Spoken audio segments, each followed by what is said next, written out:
I'm obviously enormously pleased to be here. That photograph which the rabbi displayed speaks volumes as to the reason that Michelle and I so deeply want to participate in this venture. We are honorary co-chairs. We're not leading the venture. I think it's important for people to recognize that. That will be led by a very distinguished board gradually being gathered. But we want to be an intimate part of the evolution of JRAM and the work that it does. And I don't think anything could be put more eloquently or movingly than the rabbi has put it, even though he was prompted of Pavlovian necessity to start with a story. I would love to start with a similar story, but all I know about buses is that I could sing for you the wheels of the bus go round and round. And I am a failed politician, emeritus, rather than an emeritus of understanding. Michelle and I deeply share the rabbi's sentiments and views, and she will speak to it more feelingly than can I. But I have a number of things I'd like very, very briefly to say that flow from this remarkably flawed piece of legislation which was introduced in the House of Commons, to which the rabbi referred. And I guess there are 5 things I would like to say. Number one, it's totally outrageous that designated countries like Hungary, Mexico, Hungary in particular, receive the designation on the basis of statistics compiled by the Immigration and Refugee Board, which statistics are often suspect, and then given to the ministerial discretion which Jason Kenney then exercises. I have rarely heard of anything so flawed in dealing with the tremendous vulnerability of human beings. And it is profoundly wrong ever to have a designated country system in place without having an expert panel on human rights that evaluates the state of human rights in the country to be designated. Now, in all my years with the United Nations and looking at the international covenants and conventions which govern human rights behavior, I've never heard of making decisions around designated countries without having an expert human rights panel to assess the nature of the human rights in that country. And if the human rights in Hungary were so assessed, then everything the rabbi has said would be authenticated.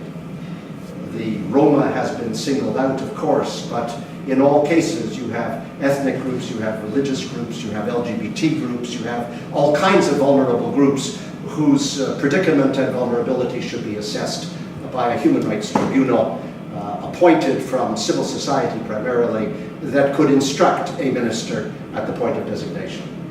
Number 2, it's equally outrageous that deportation can occur before an appeal is heard. That is an absolute and obvious violation of international human rights law. It shows contempt for the rule of law. A government that believes in the rule of law doesn't behave that way. And yet that is the nature of the legislation, and it is deeply offensive. In fact, it's indefensible. Number 3, it's outrageous that healthcare should be denied refugees.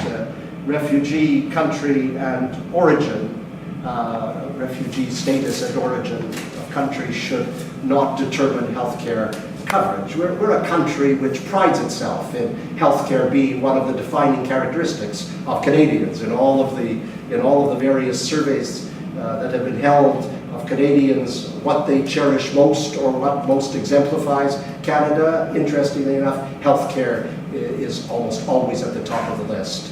And we're losing healthcare coverage. And what the doctors have done in standing up to the Ministry of Immigration is extremely important.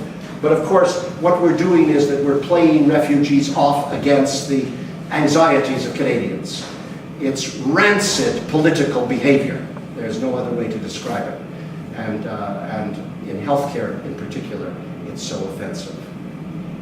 All of us on this panel, I think, which is the 4th point I want to make, are here because we can't abide the willful political vilification of vulnerable groups. And that's what's happening around refugee status. And it has to come to an end. And the Jewish community, above all, given what we have experienced in the past, should be taking a lead in this in conjunction with Canadians from all backgrounds. And I would end this way. The report of the United Nations High Commission on Human Rights, which emerged in the last 48 hours, is deeply instructive. We now have 45 million refugees in the world, many millions of those internally displaced in countries like Syria and the Democratic Republic of the Congo. Anyone who is fashioning refugee policy at this point in time in a country which pretends to be decent, empathetic, and civilized has to take into account the reality of increasing number of refugees seeking status in many countries over the next number of years. The patterns of sexual violence which are evident throughout the world are going to cause increasing numbers of women to seek status.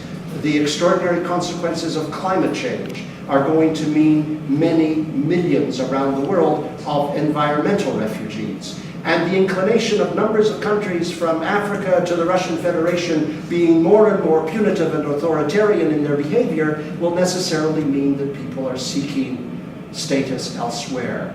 They're not all going to come to Canada. A handful will seek entry to Canada.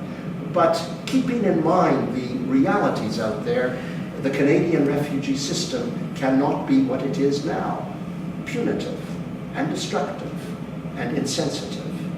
That has to change, and I'm very, very pleased, as I know Michelle will momentarily demonstrate, that we can be part of JRAM and bring to the attention of the Canadian public both the flaws and the injustices in the current government policy.